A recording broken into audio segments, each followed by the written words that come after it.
Hello everyone, welcome back to my YouTube channel. આજે આ વિડીયોમાં પૂજા થાળીનો સેટ, ભગવાનજીનો ઝૂલો, લોટી નાળિયેર ઈંઢોણીનો સેટ બતાવીશ।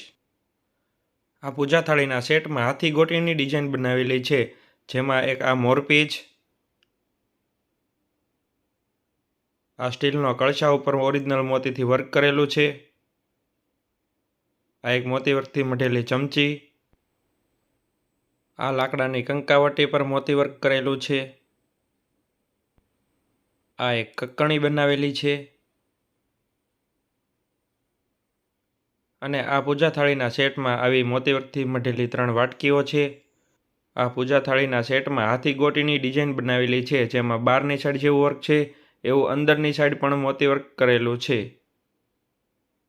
હવે આપણે જોઈએ લોટી નાળિયેર ઈંઢોણીનો સેટ। આમાં પણ હાથી ગોટીની ડિઝાઇન બનાવેલી છે। આની અંદર જે નાળિયેર છે એ ઓરિજિનલ નાળિયેરનો ઉપયોગ કરેલો છે અને આમાં તાંબાની 8 નંબરની લોટીનો ઉપયોગ કરેલો છે અને આ ઈંઢોણીમાં ઓરિજિનલ ઈંઢોણી ઉપર કાપડ ચડાવી અને મોતીવર્કથી મઢેલું છે। હવે આપણે જોઈએ ભગવાનજીનો ઝૂલો।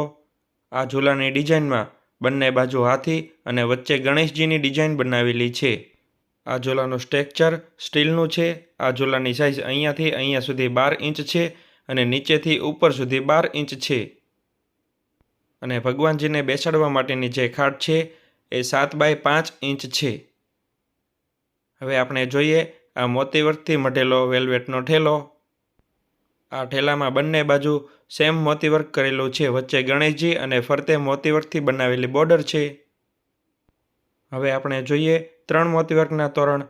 આ બધા તોરણની ડિઝાઇન એક જ સરખી છે અને સાઇઝ બધાની અલગ અલગ છે। આવા એક સરખી ડિઝાઇનવાળા અમે 5 તોરણ બનાવેલા છે। તમે જે તોરણની સાઇઝ આપો એ પ્રમાણે અમે ઓર્ડરથી બનાવી આપીએ છીએ। જેવી તોરણની ડિઝાઇન અને તોરણની સાઇઝ હોય એ પ્રમાણે તોરણની કિંમત હોય છે। આપ સૌને આ 3 મોતીવર્કના તોરણની ડિઝાઇન પસંદ આવી હોય તો જલ્દીથી વિડીયોને લાઇક કરો અને મારી યુટ્યુબ ચેનલ પર પહેલી વાર હોય તો મારી યુટ્યુબ ચેનલને સબસ્ક્રાઈબ કરો કે જેથી મારા નવા વિડીયોની નોટિફિકેશન આપને સૌથી પહેલાં મળે। હવે આપણે જોઈએ મંદિર માટેના જે તોરણ છે એના ટોડલિયા।